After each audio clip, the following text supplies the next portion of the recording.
Welcome back, Craig here, and today I want to talk about how to negotiate money with friends because it's a really tense, sometimes awkward situation, and if you want your cake and you want to eat it too, and you want to share some cake with your friends and make sure they stay your friends, there are a lot of important things to consider. So, let's get into it. I think that if you can learn how to negotiate money with friends, you can really learn how to negotiate anything. And the reason is that we make decisions emotionally, and with your friends, you can't ignore the fact that there's an emotional component. With other situations, sometimes people like to get gruff and tough and pretend like I don't care, it doesn't really matter, and I don't care about the other person. But in reality, caring about the other person and figuring out where they are emotionally and learning how to deal with that is a really effective way of moving people and changing their mind. So it's an important way to deal with any negotiation, and we're gonna focus on it here. Now, the problem a lot of us have is that when it comes to friends, it's very tempting to be like, you know, the money doesn't matter, I don't really care, like the friendship is more important to me, and we kind of want to just kind of punt on the ability to deal with the emotional side of the relationship. We won't want to affect that, so we're willing to give up the financial side. What happens if it's actually a very important situation where there's a lot of money on the line? I've been getting a lot of phone calls and texts and messages from friends and people that have been watching these videos around how do I deal with this particular situation. And one of my friends, let's just call her Ashley, called me up and said, hey, look, I have to negotiate rent with my roommates, and it's really expensive where I live, and so the price difference is a lot. I don't know how to deal with it.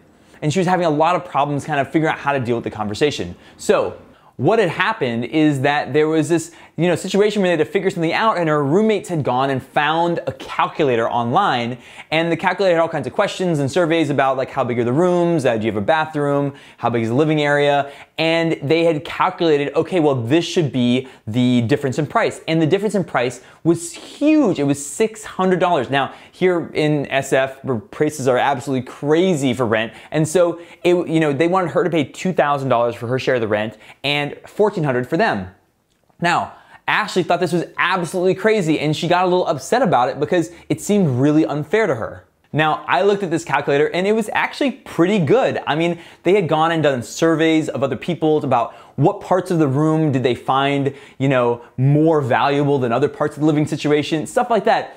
But here's the thing, it was just a tool, it was a fact, it was a justification. And when you go looking for justification like that and you bring these facts into the play, it's very tempting because you can say, look, I don't have to deal with all the emotional stuff and really negotiate. I can just kind of outsource it to this tool. But the problem is that no matter what facts and figures you bring, you're gonna bring your facts and figures and I'm gonna bring my facts and figures, and it's very, very unlikely that they're gonna agree. In this case, there were all kinds of questions that were subjective in the survey. So how you answer them could really greatly affect how the price came out. And I'm just never gonna fully agree. If it doesn't support what I feel emotionally, I'm not gonna agree with your facts and figures, and the same thing goes the other way around. The main point here is that when negotiating, especially with money and friends, you have to learn how to deal with the person first and the problem second. Don't rely on logic or tools or facts or figures, because if you don't deal with the person, you're gonna have a problem, because there are two currencies. And I want to think about this. The first currency you're very familiar with, it's just money and it's tangible. That's the first currency. The second currency is the relationship. It's the emotional currency, and they're both very real in terms of how they affect that discussion and how you feel and how your friends feel coming out of that negotiation. Now, there are a lot of differences between these currencies. The first one, obviously, you can see and feel, and the second one has a lot of history behind it. If in these emotional currency, the relationship has all the past, things that you were mad at them about, things that they are happy with you about, they all affect how you're feeling about that person in the moment, and it affects the negotiation. If you remind the person of something that you did that was wrong, it's gonna hurt your ability in that negotiation. So that's there. It's also very clear with money. Sometimes we can pretend, I don't really care that much about money. You can pretend that this is not important to you when it comes to the first money currency. But you can't really pretend with your friend that you don't care about them as a person, otherwise maybe they're not your friend. And so that makes a really, really big difference in how we deal with these two currencies. Now, I'm talking about these two things as currencies, but obviously we know that we don't think about our friendships in a transactional way the same way that we can think about money. In this case, though, it's interesting to talk about them as two separate things that are related to each other, because if you are not good at dealing with the relationship side, sometimes you'll end up paying more. And if you are good at dealing with the relationship and emotional side, you can end up paying less and still come up with a much better situation. All right, let's deal with this in 4 parts, because the first part is going to be how do you prep for this? How do you think about things so you're not super anxious going into the discussion? And then 2, like, what are the logistics of actually having that discussion and how does that affect the outcome? And of course, we're going to talk about our 2 currencies, the relationship emotional currency and then the financial currency, and we're talking about them separately and how you deal and kind of increase both of them for you.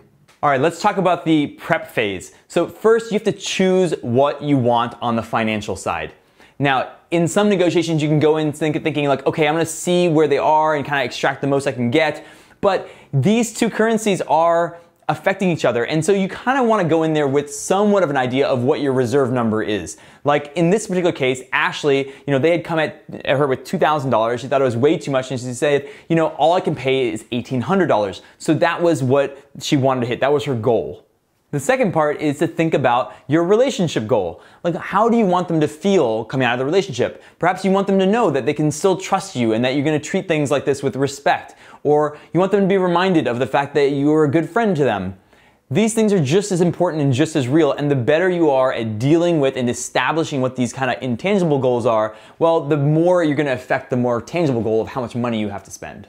Because one of these currencies is tangible and one of them is intangible, sometimes we're better at dealing with one than the other. If you tend to be somebody who is willing to kind of roll over and pay more because you want to keep up the friendship and then later maybe resent it a little bit, or perhaps you're the person who can get really aggressive around money and kind of forget and kind of damage the relationship. Whatever the case is, it's really important to establish these 2 goals so that you're a little bit more balanced than you are naturally. So whatever it is, write down so that you're reminded of how important the friendship is to you. Or write down what your reserve price is so that you know that, look, like you can't do any more than this, otherwise you're gonna regret it later.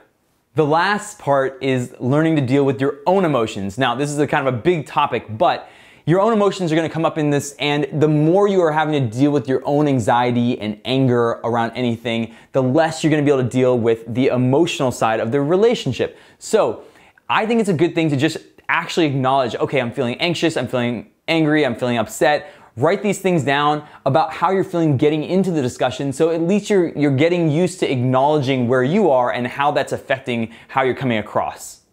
Now let's talk about the second part, which is logistics. And there are a couple things here that are super easy to do that'll improve your chances. So first, don't communicate over text or email. That awkwardness that you feel when you're in person or on the phone, that is the emotional part of the relationship, and you have to be able to deal with that part. If you kind of throw it aside and said, hey, I'm just gonna fire off some text messages or fire off an email, you are losing the ability to deal with the other person emotionally, and that is where you can change things a lot.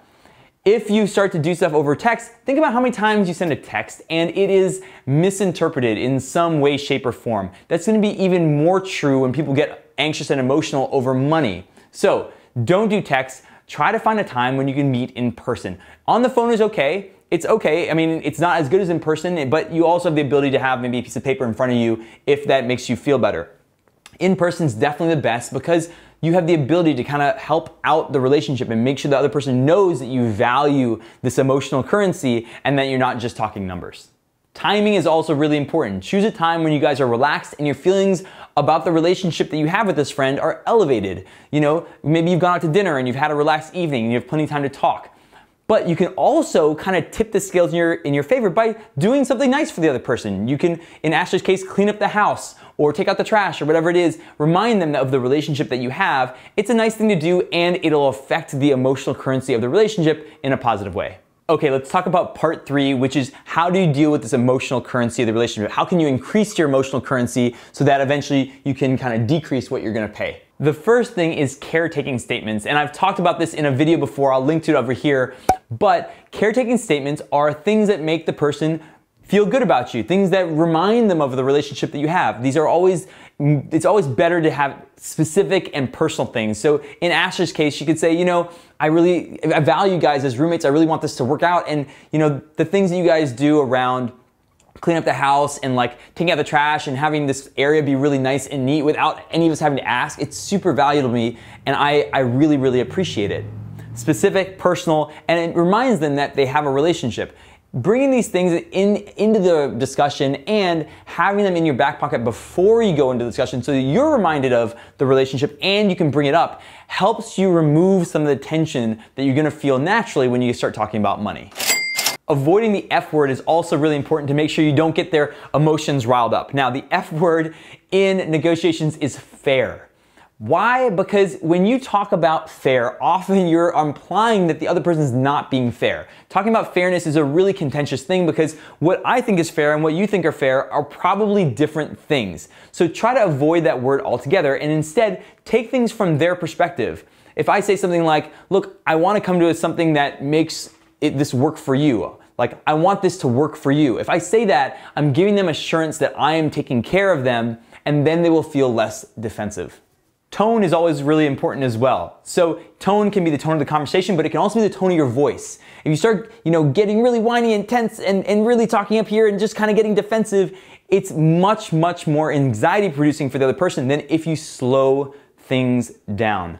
Talking really slow, a little bit lower, and giving a downward inflection to your voice so that it's a little bit more resolute, a little bit more authoritative, and a little bit more calming is an important part of just making sure that you don't get into a riled up emotional thing on the emotional side. Finally, probably the most important part of the emotional side is listening. Listening is it's free. It's something, that we should all be doing better. In fact, I'll link to a video I have about mirroring, which is an effective way of practicing listening and an effective way that you can listen to your roommate or your friend in this situation. But listening is so important because you don't need to pay with money. What instead you can pay with time, attention, appreciation, and love. They are easy things to give. It'll make you feel good. It'll make them feel good. And in the end, it'll help you get to what you want. So if you thought about the emotional side now, the caretaking statements, the really, really authentic listening and making sure that you are really present and hearing the person and making sure they know that they feel heard, then it's time to get to the financial side. And this is where you kind of really, really use the emotional currency you have to make sure that you get to what your reserve price and what your goal was on this first side. The way to make sure that you hit your goal on the financial side is a very simple tactic, but it's super, super effective. And the tactic is this. You're just gonna stay very resolute on your number, but you're gonna acknowledge their reasoning and over-empathize with their position. You don't fight them on their internal sense of value. Let them have their reasoning, let them have their justification, their tools, whatever it is, let them have it, but stay very resolute on your price. So it'll sound something like this. In Ashley's case, she might say, look, I totally get it. I see how you're using the tool. I love my room. It's probably worth over $2,000, but all I can do is $1,800. What I was doing there is I acknowledged their reasoning and then I just stayed really slow. I brought my voice down and I said very resolutely, all I can do is $1,800. Now, if there's haggling and they say, well, okay, how about $1,900? Well, then I can use a statement like, how am I supposed to do that? And just ask a calibrated question. I'll put a link here to my whole video on calibrated questions, but a calibrated question that works really well in this case is, how am I supposed to do that? All I can do is $1,800. And you stay with your number. You give them the emotional caretaking that you need, but you stay with your number. Another example could be, let's say I'm buying something from a friend, like a bicycle, and my friend thinks it's worth $2,000, but I only want to pay $1,500. I can fight him on the value and say, hey, the bike's only worth $1,500 and show him all the facts and figures and like other things that I find online. Or I can let him have his sense of value. Let him preserve that sense of, how much he appreciates the bike and say, look, it's a beautiful bike. I really, really would love it. I mean, it's probably worth more than $2,000. It's a deal, but all I can do is $1,500. It's amazing if you let the other person have their reasoning, how quickly they will change their mind and come over to your side when they see what the reality of the situation is. So it's a really effective way of treating the person well, but also staying very resolute on what your number is. Negotiating with friends is a difficult thing, and it's sometimes tense and awkward and emotionally anxiety producing, but I hope that these tips were helpful. If you like this video, let me know by hitting the like button, and of course, share it with friends. Let me know in the comments if you have any questions, things like that. I'm coming out with videos each and every week. I hope you join me. Hit the subscribe button. I'll see you in the next video.